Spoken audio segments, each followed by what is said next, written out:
down the road, starting with today, and then we're going to see our temperatures fluctuate quite a bit toward the end of the week and into the weekend.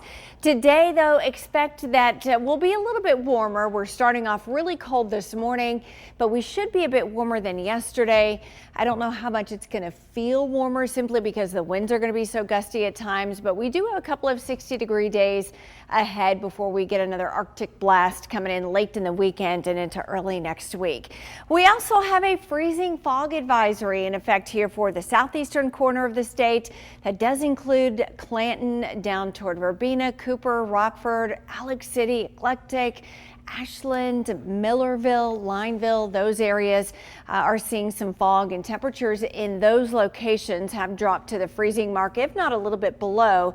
And so if it's really thick in your area and you are down here across this part of the state, there could be a few slick spots on those elevated surfaces. But Birmingham, we're 39, so we are above freezing, but it feels colder than that with those feels like numbers down into the 30s in a lot of locations, low 30s there in Haleyville, feels like the freezing mark in Tuscaloosa. All right, I do want to show you a little bit later on today. You can see as we get close to noon, now we're starting to recover. We'll have some sunshine. Those gusty winds are with us all day today. And then as we go forward in time, out ahead of this front, I think we could see an increase in cloud cover at times. And you can also see a couple of spotty, very light sprinkles or maybe just a brief light shower. A couple of us could see those. I think most of us are dry as temperatures approach 60 degrees out ahead of that front. And then the front comes through, and boy, our temperature is going to drop about 10 degrees actually for Thursday. So near 60 today.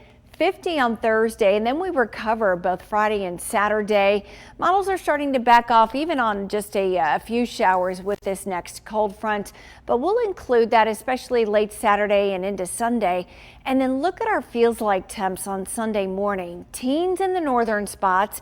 It'll feel like the mid-20s for the I-20 corridor, 29 there in parts of Shelby County. And then just a quick check of Monday's feels like temps. Widespread teens to start the day with those morning lows dipping into the 20s. So pretty cold air down the road heading into early next week. Back to you. All right.